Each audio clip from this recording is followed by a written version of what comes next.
एक दिन एक बड़े सभागार में एक वक्ता ने अपने जेब से 500 रुपये का नोट निकाला और हवा में लहराते हुए पूछा, आप में से कौन इसे पाना चाहता है। सभागार में बैठे सभी लोगों ने झट से अपने हाथ ऊपर उठा दिए। वक्ता मुस्कुराया, उसने नोट को अपने हाथ में दबाया, उसे मरोड़ा और तब तक मरोड़ता रहा जब तक उसमें सिलवटें नहीं आ गई। फिर उसने वही सवाल पूछा, अब भी कोई इसे पाना चाहता है। सभा में फिर भी सभी के हाथ ऊपर थे। अब वक्ता ने उस नोट को ज़मीन में फेंका, उसे पैरों से कुचला, फिर उठाया और सबको दिखाया। अब वह गंदा धूल से सना हुआ था। अब भी कोई इसे पाना चाहता है। इस बार भी सभी के हाथ ऊपर थे। वक्ता मुस्कुराया और बोला, यही हमारी ज़िंदगी का सच है। जब नोट नया था तब भी उसकी कीमत 500 थी, जब उसमें सिलवटें आ गईं तब भी उसकी कीमत 500 रही, और जब उसे कुचला गया, धूल से सना गया, तब भी उसकी कीमत 500 ही रही। तो दोस्तों, इस नोट की तरह हमारी कीमत भी परिस्थितियों से कम नहीं हो सकती।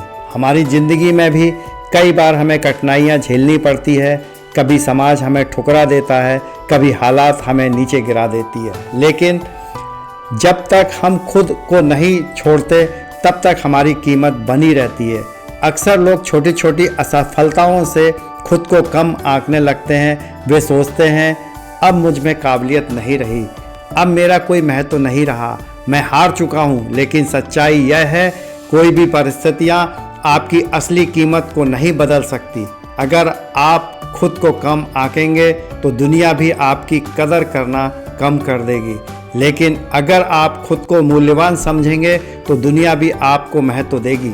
तो दोस्तों, याद रखिए, कठिनाइयाँ आएंगी, आपको गिराने की कोशिश की जाएगी, आप पर धूल फेंकी जाएगी, आपकी अहमियत को चुनौती दी जाएगी, लेकिन जब तक आप खुद को मूल्यवान समझते रहेंगे, आपकी कीमत कभी कम नहीं होगी। तो आज से आप को कभी भी कम मत आंकिए। एक बार गिरकर मैं संभलना सीखा, एक बार फिसलकर मैंने चलना सीखा, एक बार धोखा खाकर मैंने परखना सीखा।